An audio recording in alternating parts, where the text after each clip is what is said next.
Hello everyone, this is Professor Rita Paude, lecturer at Department of Electronics and Telecommunication, NIT Polytechnic, Nagpur. Today I am going to deliver lecture on Chapter 2, Programming Using Embedded C. In this lecture, I am going to discuss about programming with embedded system, which is based on arithmetic and logical operation. Course outcome for this course as use embedded C programming language to maintain embedded system. There are different applications along with the microcontroller we can develop using the embedded C programming language. There is a CO-PO mapping table. How this CO getting mapped with the 10 POs, that is the PO1, 2, 3, 4, 5, 6, 7, 8, 9 and 10. Out of which PO1 it is the basic knowledge, discipline knowledge, experiment and practices, engineering tools, environment and sustainability, engineering and society, ethics, individual and teamwork, communication and lifelong learning. How this CO getting mapped with the each and every PO we will discuss here. This CO2 is mapped with the PO2, 3, 4 at the highest level, while PO5 and PO6 at the medium level.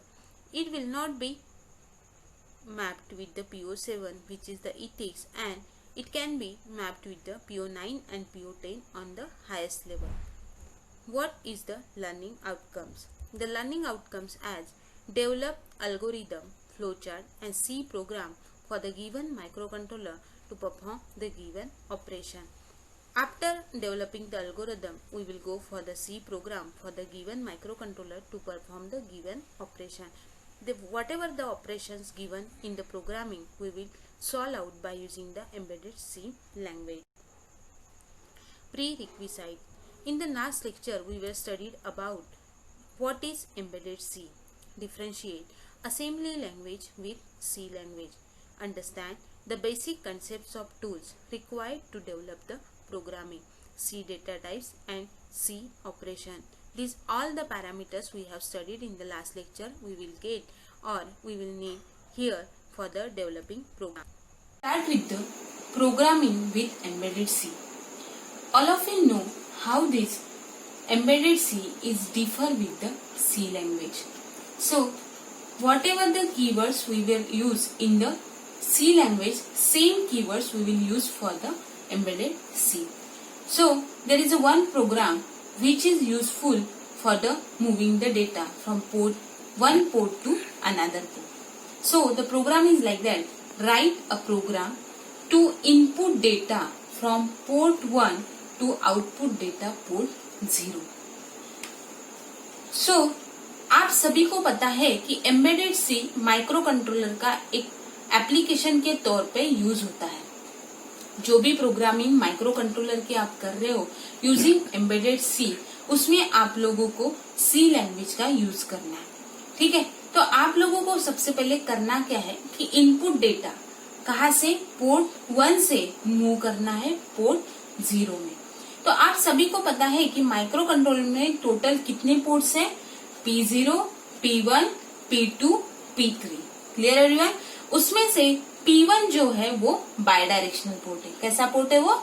Bye directional port है. मतलब वो input के इसमें भी use हो सकता है, output के इसमें भी यूज हो सकता है. But where the P0, P2 and P3 are the unidirectional port. मतलब या तो वो इनपुट के लिए यूज होंगे या फिर आउटपुट के लिए यूज होते. तो देखो यहाँ पे कीवर्ड्स कैसे यूज करना है. आप सभी को पता है कि सी लैंग्वेज की स्टार्टिंग जो है वो होती है हैश इंक्लूड stdio.h. क्या होता है? stdio.h.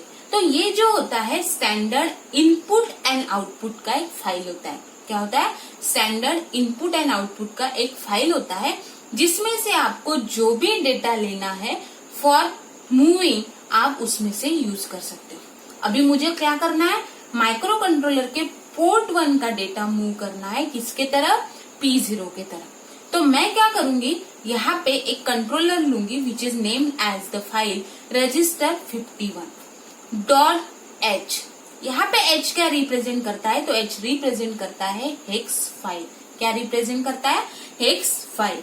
उसके बाद में आप लोग स्टार्ट करोगे वॉइड मेन, और यहाँ पे कोई भी फाइल नहीं है, इसलिए अपन ने इसको क्या रखा, नल। क्या रखा, नल। तो ये जो रहता है this is a standard format. ये क्या है, standard format to start the programming with embedded C. अभी मुझे प्रोग्राम को स्टार्ट करना है। हमेशा एक चीज ध्यान में रखना है कि एम्बेडेड सी में प्रोग्राम का स्टार्ट और एंड दोनों कहाँ से होता है, करली ब्रैकेट से। जितने नंबर ऑफ करली ब्रैकेट्स आप प्रोग्राम को स्टार्ट करने के लिए यूज करेंगे, उतने ही नंबर ऑफ करली ब्रैकेट्स आपको प्रोग्राम को क्लोज करने के लिए यूज करना है। एक चीज ध्यान में रखना है कि अगर आपने जितने नंबर ऑफ करली ब्रैकेट्स को ओपन किया, उतने नंबर ऑफ करली ब्रैकेट्स को अगर क्लोज नहीं किया तो आपका प्रोग्राम रन नहीं होगा। It should be detect as a error. Clear everyone? So और एक चीज ध्यान में रखना है कि आप लोग जब असेंबली लैंग्वेज का प्रोग्राम करते थे तो असेंबली में अपन क्या रखते थे, जो भी नंबर ऑफ इंस्ट्रक्शंस अपने पास थी, जैसे मूव, ऐड, सब्ट्रैक्ट, ऐसे डिफरेंट इंस्ट्रक्शंस आपके पास थी जो आप लोग अरिथमेटिक एंड लॉजिकल ऑपरेशंस के लिए यूज करते थे। तो यहाँ पे वैसे नहीं करना है। यहाँ पे आपका जो एक फॉर्मेट है उसमें आप लोगों को एक डेटा लेना है, जो आप एक फाइल से डेटा उठाओगे वो डेटा को आप मूव करोगे।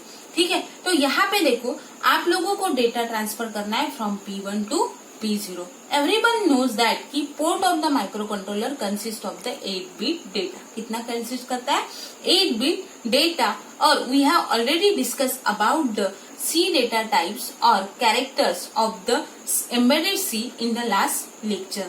So I have take unsigned character. मैंने क्या किया, unsigned character. It's not compulsory कि मैंने यहाँ पे C लिया है तो आपको भी C लेना।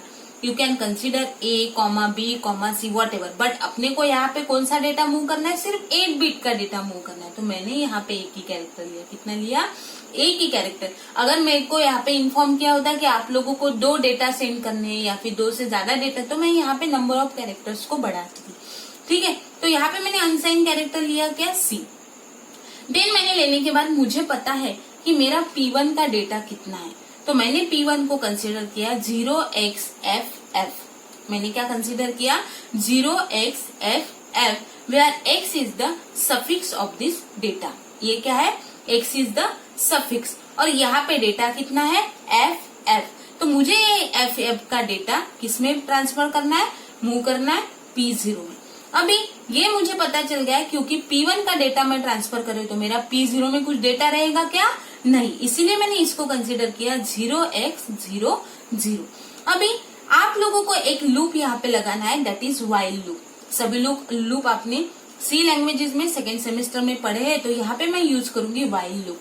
व्हाइल लूप में क्या होता है कि आप लोगों को अगर कुछ चेंजेस करने हैं या फिर प्रोग्राम को रीरन करना है, यहाँ से अगर चेंजेस करने हैं तो आप व्हाइल लूप को यूज कर सकते हो और इसमें चेंजेस कर सकते हो। अगर आपको नहीं करना है तो आपको यहाँ पे व्हाइल लगाना है, अगेन करली ब्रैकेट को ओपन करना है। और अभी आप लोगों का C, P1 में कौन सा कैरेक्टर है अभी, C, तो मैंने यहाँ पे लिया C is equal to P1।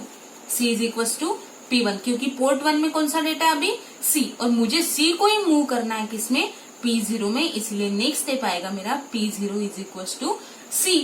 तो मेरा automatically data from P1 to P0 क्या हो जाएगा, ट्रांसफर हो जाएगा। और मैंने यहाँ पे दोनों करली ब्रैकेट को ओपन किए तो मुझे उतने ही करली ब्रैकेट्स को क्लोज करना है, तो मेरा प्रोग्रामिंग जो है वो स्टॉप हो जाएगा या फिर रन होना स्टार्ट। आप यहाँ पे होने के बाद आप इसको रन करना स्टार्ट कर सकते हो and we will get the output. Clear everyone? तो आप लोगों को ये मूव डेटा का प्रोग्रामिंग समझा। अभी मुझे क्या करना है, the next programming that is nothing but the next program is write a program to read the data P0 and P1 and उसको क्या करना है, ऐड करना है। इसीलिए नेक्स्ट सेंटेंस बोला है add the content of P0 and P1 and उसको स्टोर करना है रिजल्ट इनटू P3।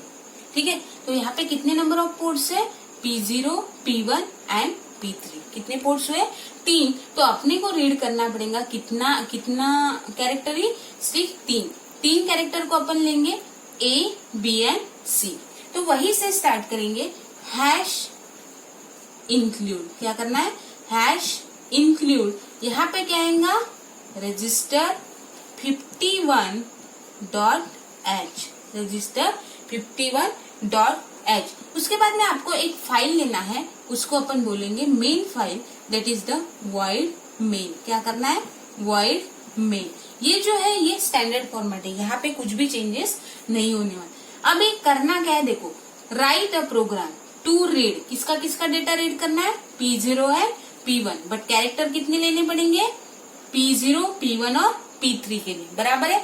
तो आपका जो पोर्ट है that consist of the 8 bit data. कितना कंसिस्ट करता है?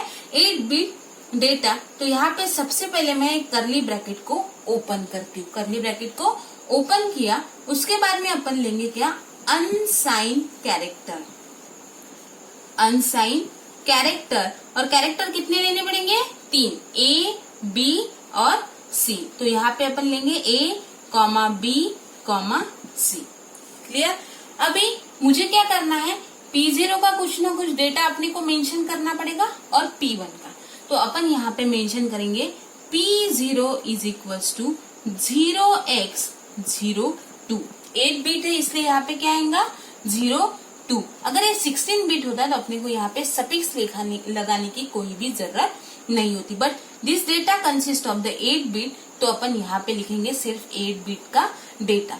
उसके बाद में मैंने अगर P1 को कंसिडर किया तो मैं P1 को कंसिडर करूंगी 0x05। नॉट कंपल्सरी कि मैंने यहाँ पे 02 और 05 लिया, तो आपको भी 02 और 05 आप अपने हिसाब से इसको ले सकते। देखो, हमेशा सी प्रोग्रामिंग जो है वो totally it is based on the logical. जो जो आप लॉजिक लगा सकते हो वो लॉजिक आप यहाँ पे लिखना है। उसके बाद में और एक हमेशा चीज ध्यान में रखना है कि यही एक फाइल है जिसको आप बोलते हो stdio.h, वो consisting standard input and output. यहाँ पे फिक्स रहता है कि आप जो इनपुट लोगे उसका आउटपुट क्या रहने वाला है। तो यहाँ पे अपन ने P0 का डेटा अपन कौन से कैरेक्टर के लिए लिखिए? A के लिए। तो यहाँ पे आएगा A is equals to P0, A is equals to P0 and B is equals to P1, B is equals to P1। Then आपको पता है कि अपना यहाँ पे इसके बाद में एक लूप आता है that is called as the while loop. क्या आता है? While loop. ठीक है, वाइल लूप का क्या यूज होता है ये भी मैंने आपको बताया कि अगर इसमें कुछ करेक्शन है, अगर आपको ऐसा लग रहा है तो आप ये वाइल लूप के पहले इस प्रोग्रामिंग में कुछ भी करेक्शंस कर सकते हो। एक बार अपन ने लूप लगा लिया मतलब आपका प्रोग्राम रन होने के लिए रेडी है। अभी मुझे क्या करना है? नेक्स्ट मैंने स्टेप दिया है add the content of P0 and P1। Add करना है किसमें? P3 में। P3 का कैरेक्टर कौन सा है? C। तो यहाँ पे क्या आएगा? C is equals to A plus B। C is equals to A plus B, और यहाँ पे C का डेटा किसमें स्टोर करना है? P3 में। तो C is equals to P3। तो ऑटोमेटिकली अपना डेटा क्या हो जाएगा? ये A और B का जो डेटा है वो ऑटोमेटिकली C में स्टोर हो जाएगा। और अपन ने जितने यहाँ पे कर्ली ब्रैकेट्स को ओपन किए थे, एक कर्ली ब्रैकेट आपको यहाँ पे भी देना पड़ेगा। जितने कर्ली ब्रैकेट्स आपने यहाँ पे ओपन किए उतने कर्ली ब्रैकेट्स को अपने को यहाँ पे क्लोज करना है, और we will get the programming which will be going to run and give the output and data is automatically store into the P3. I hope everyone understand the programming for moving the data from one port to another port and the arithmetic operation, that is the how to add the content of two ports and store the result into the another port. Thank you. Summarizes as how to write a program using embedded C. What are the different keywords useful for the embedded C? Thank you so much for listening the lecture. In the next lecture, we will study about programming with embedded C using logical expression. Thank you so much.